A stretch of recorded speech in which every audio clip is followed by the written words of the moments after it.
नमस्कार, मैं एकता नागर, आप देख रहे हैं महाखबर। अक्सर किसानों की आत्महत्याएं करने जैसी घटनाएं सामने आती हैं। हाल ही में संसद में एक बिल पास हुआ है जिसे लेकर पूरे देश भर के किसानों में आक्रोश देखने को मिल रहा है। इसी बिल के कारण 8 सांसदों को निलंबित किया जा चुका है।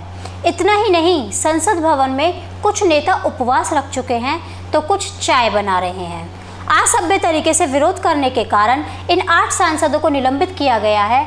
तो क्या है ऐसा खास इस बिल में जिसके कारण पूरे देश भर में इतना रोष और आक्रोश देखने के लिए मिल रहा है? देखिए हमारी यह खास रिपोर्ट। संसद में 3 बिल पेश किए गए थे, जिसमें से 2 बिल संसद से पारित हो चुके हैं। उनमें से एक कृषि उपज व्यापार और वाणिज्य विधेयक 2020 है, दूसरा कृषि सशक्तिकरण व संरक्षण कीमत आश्वासन और कृषि सेवा पर करार विधेयक 2020 है, और तीसरा the essential commodities amendment bill 2020 जो लोकसभा से पेश हुआ है। आपको बता दें, इन विधेयकों पर पहले भी किसान प्रदर्शन कर चुके हैं। किसानों की अपनी अपनी शिकायतें हैं।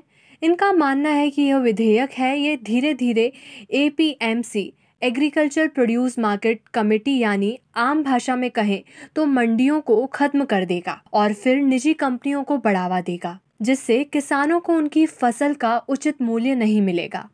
हालांकि प्रधानमंत्री नरेंद्र मोदी की तरफ से इस बात का आश्वासन दिया गया है कि सरकार MSP यानी कि न्यूनतम समर्थन मूल्य समाप्त नहीं कर रही है, ना ही सरकारी खरीद को बंद कर रही है। सदन से पास हुए कृषि विधेयक का पंजाब और हरियाणा में सबसे ज्यादा विरोध किया जा रहा है। दरअसल इसकी वजह इस विधेयक का वो प्रावधान है जिसमें किसानों को अपनी फसल कहीं पर भी बेचने की छूट दे दी गई है। इसके अलावा न्यूनतम समर्थन मूल्य को लेकर भी स्पष्टता नहीं है। दरअसल सरकार ने किसानों से फसल खरीद की बात नहीं की है, जिससे किसानों में MSP को लेकर अनिश्चितता है।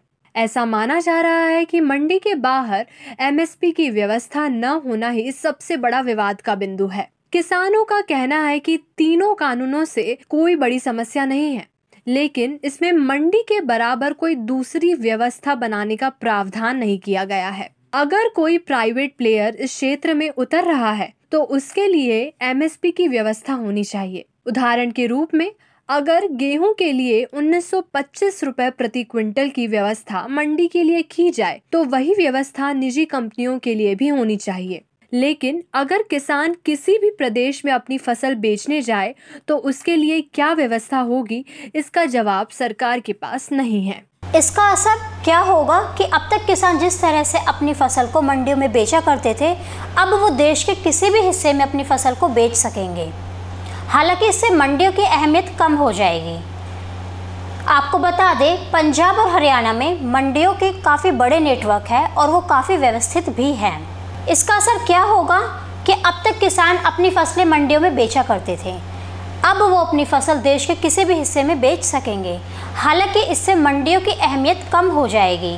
आपको बता दें, पंजाब और हरियाणा में मंडियों के काफ़ी बड़े नेटवर्क हैं और वो काफ़ी व्यवस्थित भी हैं, जिससे किसान अपनी फसल मंडियों में बेचकर मुनाफा कमा रहे थे।